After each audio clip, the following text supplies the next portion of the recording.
Bye bye బ్యాగులు తీసురా.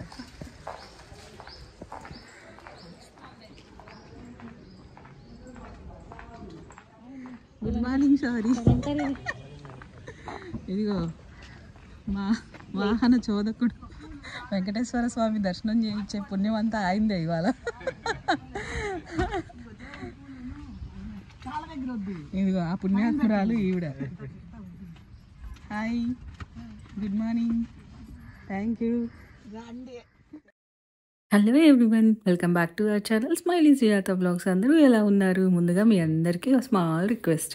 So మీరు ఎవరైనా ఫస్ట్ టైం కనుక మన ఛానల్ని చూసినట్లయితే, మన వీడియోస్ కనుక నచ్చినట్లయితే లైక్ చేయండి, షేర్ చేయండి, కామెంట్ చేయడం మాత్రం మర్చిపోవద్దు. పక్కనే ఒక బెల్ ఐకాన్ క్లిక్ చేశారనుకోండి, 3 ఆప్షన్స్ వస్తాయి. ఆల్ పర్సనల్, నన్ అని చెప్పేసి. ఆల్ అనే ఆప్షన్ని క్లిక్ చేశారనుకోండి, నేను న్యూ వీడియోస్ పోస్ట్ చేయగానే నోటిఫికేషన్ అనేది మీకు వస్తుందన్నమాట. లేకపోతే మళ్ళీ మన ఛానల్లోకి వచ్చి సెర్చ్ చేసి ఆ వీడియోని చూడాల్సి ఉంటుంది. సో చాలామంది నన్ను కలిసినప్పుడల్లా కంప్లైంట్ చేస్తుంది ఏంటి అంటే నోటిఫికేషన్స్ రావట్లేదు అని. సో నేనైతే నా ట్రైయింగ్ మై లెవెల్ బెస్ట్ అన్నట్టుగా నాకు తెలిసిందంతా నేను చేస్తున్నాను. బట్ నోటిఫికేషన్స్ అయితే ఎందుకు రావట్లేదో నాకు తెలియదు మరి.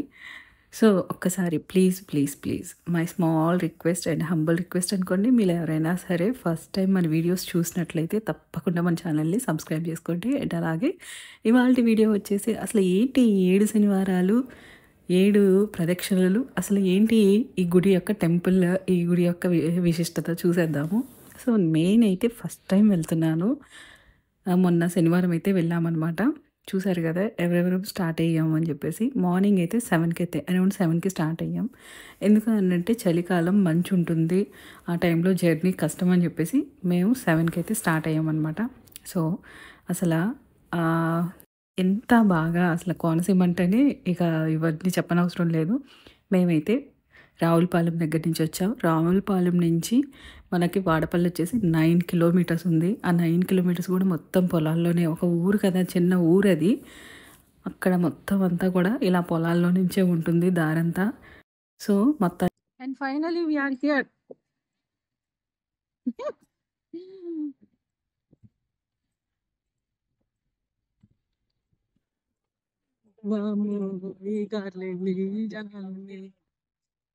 సో అది అందులోనూ శనివారం రోజు చాలా అంటే చాలా రద్దీగా ఉంటుంది.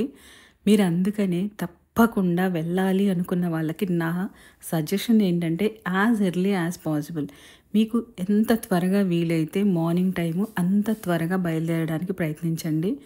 చలికాలం కాబట్టి ఎండ ఎఫెక్ట్ అయిపోయి లేదు కాబట్టి బతికిపోయాం. కానీ కాకపోతే మనకి అక్కడ ప్రదక్షిణలు చేసేటప్పుడు కూడా పైనంతా కూడా టెంట్లు వేసి ఉంటారు. దాని గురించి ఏమీ భయం లేదు. మేము 7ంటికి బయలుదేరాము, 10 కల్లా అలా వచ్చేసామన్నమాట. 9:30 to 10 లోపే వచ్చేసాం. ఎందుకంటే మనకి హైవే రోడ్ కాబట్టి. వచ్చిన తర్వాత ఇక్కడ ఏదో నేను చాలా పెద్దగా ఊహించాను. అంటే చాలా ఇంకా టెంపుల్ దగ్గరికి వెళ్తున్నామంటే ఎలా ఉంటుందో కదా, మొత్తం అంతా ఊర్లోనే. ఒక ఊర్లోనే మనము ఉంటాము, ఒక ఊర్లో గుడి, ఆ ఊర్లో ఉన్నాం. ఆ ఇళ్ళ మధ్యలో నుంచే మనం వెళ్తూ ఉంటే అసలు అక్కడ అన్నీ కూడా అక్కడ పండించే పంటలంతా కూడా అమ్మడానికి రెడీగా పెట్టారు. కొనేవాళ్ళు కూడా అలాగే కొంటున్నారు.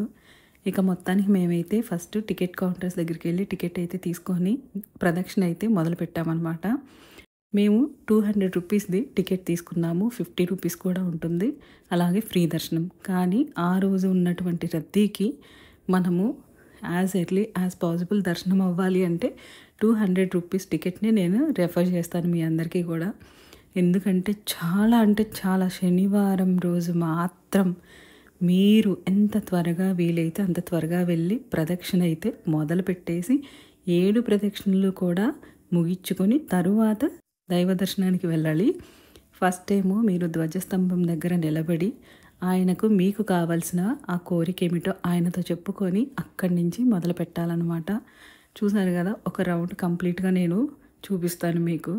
మనకి గుడి బయట మాత్రమే అలా ఉంటుందన్నమాట ప్రదక్షిణ చేయడానికి. ఇంతకు ముందైతే మామూలుగా గుడి లోపల చేయించేవాళ్ళంట. ఇప్పుడు జనాల రద్దీ పెరగడం వల్లనో ఏమిటో తెలీదు గానీ, గుడి బయట అంటే గుడి చుట్టూతా మనం అసలు గుడి ప్రాకారం చుట్టూతా మనము ప్రదక్షిణ మొదలుపెట్టాలి. అంతా కూడా అయ్యేటప్పటికి హాఫ్ అన్ అవర్ అవుతుంది. ఎందుకు అవుతుంది అంటే చూసారుగా జనాల రద్దీ. దయచేసి తోసుకోకుండా కొంచెం కార్నర్స్లో నడవడానికి, అటు ఇటు సైడ్స్లో నడవడానికి ప్రయత్నించండి. ఎందుకంటే పడిపోతున్నారు కూడా కొంచెం పెద్దవాళ్ళు. అలాగే మా ముందు నడుస్తున్న ఆవిడ, నేనేమో ముందున్నాను, వెనకమాల ఉన్నారు ఆవిడ. అసలు తోసేస్తే పడిపోతే కంటి దగ్గర దెబ్బ కూడా తగిలింది పాపం ఆవిడకి.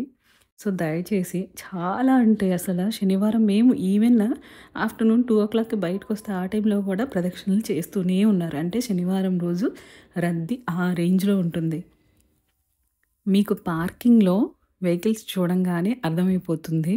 లోపల సిట్యుయేషన్ ఎలా ఉంటుంది అనేది. చాలా అంటే చాలా రద్దీగా ఉంటుంది. నడిచేటప్పుడు మాత్రం అటు ఇటు చివర్లో నిలబడండి. మధ్యలో జనాల మధ్యలో మాత్రం అస్సలు వెళ్ళకండి. చూసారా నేను ఒక రౌండ్ మొత్తం మీకు ప్రదక్షిణ ఎలా ఎక్కడి నుంచి మొదలుపెట్టామో మళ్ళీ అక్కడికే మనము మన చేతిలో ఉన్నటువంటి 7 రూపాయి బిళ్ళలు, ఒక్కొక్క రూపాయి రూ. 7. మొదటి ప్రదక్షిణకి 1, అలాగే 7 ప్రదక్షిణలకి 7 బిళ్ళలు వేసుకుంటూ అక్కడ హుండీల దగ్గరికి వచ్చేటప్పటికి లైన్ కొంచెం ఒత్తిడి ఉంటుంది. దయచేసి తోసుకోకుండా నడవండి. అమ్మో! అసలు ఎంత రద్దీగా ఉందంటే అంత రద్దీగా ఉంది శనివారం రోజు. సో, మొత్తానికి మేమైతే చాలా సక్సెస్‌ఫుల్‌గా 7 రౌండ్లు అదేనండి 7 ప్రదక్షిణలు కంప్లీట్ చేసుకొని, నేను ఎప్పటినుంచో వింటున్నాను ఈ గుడి గురించి. వెళ్ళాలి అని మేము ఆల్రెడీ 2 వీక్స్ నుంచి పోస్ట్‌పోన్ చేసుకుంటున్నాం. ఆల్రెడీ 2 వీక్స్ అయిపోయింది. ఇంక ఈ వీక్ కూడా ఏం వెళ్తాంలే అనే టైంలో శ్రీలక్ష్మి ఆంటీ దయ వల్ల కంప్లీట్‌గా మా ప్రయాణం అయితే హ్యాపీగా సాగింది. చూసారు కదా జనాల రద్దీ అంతా ఇంత లేదండి. ఇక గుడి ఒక్కసారి అసలు 7 ప్రదక్షిణలు ఏంటి, 7 శనివారాలు ఏంటి అనే స్టోరీ కూడా ఒక్కసారి నాకు తెలిసినంతలో నేను మీకు చెప్తాను. ఓకేనా? కలియుగంలో దాదాపు కొన్ని వందల సంవత్సరాల క్రితం నాసిక్ ప్రాంతంలో ఋషులు నారద మహర్షి వంటి ఎర్రచందన రూపుడైన శ్రీ వెంకటేశ్వర స్వామి వారిని కొలిచి అనంతరం స్వామివారిని ప్రత్యేక పెట్టెలో పెట్టి గోదావరిలో నిమజ్జనం చేశారట. దాదాపు 1300 కిలోమీటర్లు నీటిలో కొట్టుకొని వచ్చిన స్వామి కోనసీమ జిల్లా వాడపల్లి ప్రాంతంలో ఉందని ఆ ఊరిలో ఒక బ్రాహ్మణుడికి కలలో కనిపించి స్వామి చెప్పారట. దీంతో మేళతాళాలతో స్వామివారు ఉన్న ప్రాంతానికి వెళ్ళినప్పటికీ తొలి రోజు స్వామివారి విగ్రహం దొరకలేదని, రెండవ రోజు స్వామివారి విగ్రహం దొరకడంతో దాదాపు 500 సంవత్సరాల క్రిందట ఈ స్వామికి పూజలు ప్రారంభించారట. ఒకసారి వర్షాకాలంలో విపరీతమైన వర్షాలు కురిసి గోదావరి నదిని వరద ముంచెత్తి నారదుడు నిర్మించిన ఆలయం నది గర్భంలో కలిసిపోయిందట. ఆ రోజుల్లో పెనబోతు గజేంద్రుడు అనే భూస్వామి కొన్ని పడవలకు అధిపతిగా ఉండేవారట. ఒకసారి పెద్ద తుఫాను వచ్చి ఆ పడవలన్నీ సముద్రంలో కలిసిపోయాయట. తన పడవలు సముద్ర గర్భం నుంచి బయటికి వస్తే వెంకటేశ్వర స్వామిని గోదావరి నది నుంచి బయటకు తీసి ఆలయం నిర్మించి ప్రతిష్ఠిస్తాను అని మొక్కుకున్నారట. ఆశ్చర్యకరంగా ఆ మరుసటి రోజు నౌకలన్నీ నది ఒడ్డుకు చేరడం వల్ల అన్న మాట ప్రకారం స్వామివారికి ఆలయం నిర్మించారట. ఆలయం కొన్ని రోజుల తర్వాత ఆలయ పూజలు అర్చకులకు భారంగా మారాయట. ఆ సమయంలో భక్తవరదుడు అయిన వెంకటేశ్వర స్వామి స్వయంగా పెద్దాపురం సంస్థానరాజు అయిన రాజాశ్రీ వత్సవాయి పెమ్మ గజపతి మహారాజు కలలో కనిపించి దైవ సేవలతో పునీతుడైన వైకుంఠం చేరుతావు అని పలికి అదృశ్యమయ్యాడట. అప్పుడు గజపతి మహారాజు తనకు కలలో కనిపించిన స్వామి వాడపల్లి వెంకటేశ్వరుడని గుర్తించి ఆ ఆలయంలో పూజాధికాలు ఆర్థిక భారం లేకుండా స్వామివారికి నిత్య కైంకర్యాలకు 1759వ సంవత్సరంలో తన సొంత ఆస్తి 270 ఎకరాలు స్వామివారికి సమర్పించారట. అసలు వాడపల్లి క్షేత్రంలో గర్భాలయంలో మూల విరాట్ చెక్కతో చేసింది. ఆలయంలో స్వామివారికి కుడివైపున వేణుగోపాల స్వామి, అలాగే ఉత్తరం వైపున అలవేలు మంగమ్మ, ఆగ్నేయంలో శ్రీరామానుజులు, దక్షిణం వైపు అన్నపూర్ణ సమేత విశ్వేశ్వర స్వామి వారు దర్శనం ఇస్తారు. అసలు క్షేత్ర మహత్యం ఏంటో తెలుసా? వాడపల్లి ఆలయంలో 7 వారాల వ్రతం చేసి, 8వ వారం అభిషేకం చేసుకుంటే చాలా మంచిదని నమ్మకం. అందుకే ప్రతి శనివారం ఈ ఆలయానికి భక్తులు పోటెత్తుతారు. ఎంతటి కష్టాలైనా సరే స్వామివారిని 7 శనివారాలు దర్శిస్తే ఆ కష్టాలు తొలగిపోతాయని భక్తుల విశ్వాసం. అందుకే ప్రతి శనివారం ఈ ఆలయంలో 108 లేదా 7 ప్రదక్షిణలు చేసేవారి సంఖ్య వేలల్లో ఉంటుంది. ఓం నమో వెంకటేశాయ. ఇక మాకైతే దర్శనం కరెక్ట్‌గా దగ్గరికి వెళ్ళేటప్పటికి కాసేపు విశ్రాంతి అయితే దొరికింది. ఇక నైవేద్యంలో టైంలో ఆపేశారు. మొత్తానికి దర్శనం చాలా బాగా చేసుకొని బయటికి వచ్చి ఇక్కడ ఒక వింత అయితే చూశాను. అది మీకు కూడా చూపిస్తాను. చూసేయండి.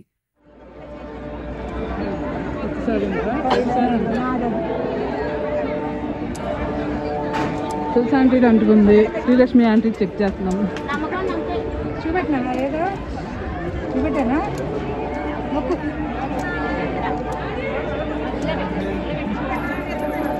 జూబ్లీ హిల్స్ పెద్దమ్మ తల్లి గుడిలో కూడా పైన నిలబెడతాం కదా మధ్యలో చక్కగా శ్రీలక్ష్మి ఆంటీ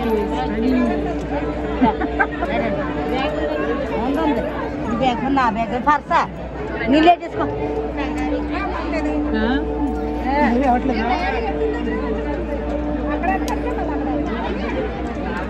ఇప్పుడు స్వాతి ట్రైనింగ్.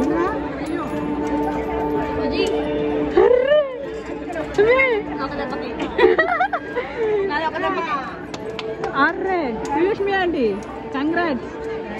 అంటే స్ట్రగుల్ అయ్యారు బట్ అందుకుంది. అసలు స్వాతి నీకు కన్ఫర్మే. చూడు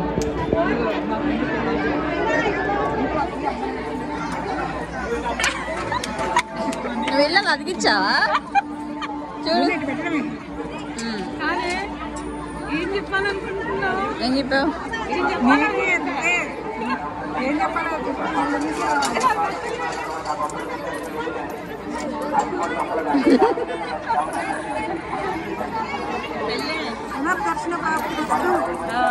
పునర్దర్శన ప్రాప్తి వస్తూ అనుకో. ఓకే ఓకే ఏ టెంపుల్కి వెళ్ళినా అనుకోవాలరా జోడి నెక్స్ట్ టైం వచ్చి జోడి. సరే.